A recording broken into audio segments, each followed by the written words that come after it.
How to install Credit Karma app on iPhone. I'm gonna guide you through the process on how to do it. Let's get started. First of all, on your phone, you can directly head over to your app store, or else you can head over to your preferred web browser. On your browser, tap on the search bar and search for Credit Karma app.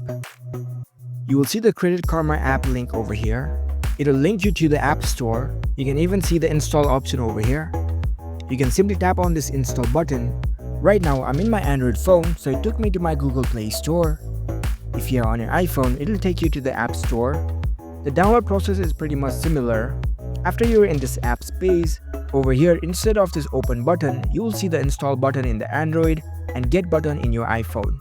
As I've already installed this app before, I can see this option of open. You can simply tap on the get button or install button in order to download this app on your phone. The download process might take few moments depending on your internet speed. After the download is complete, you can see this kind of interface. You can simply tap on open and it will directly launch the app on your phone. So that's it. That's how you can easily install Credit Karma app on your iPhone. If you found this video helpful, don't forget to give this video a thumbs up and subscribe to our channel for more tech tips. Thank you for watching.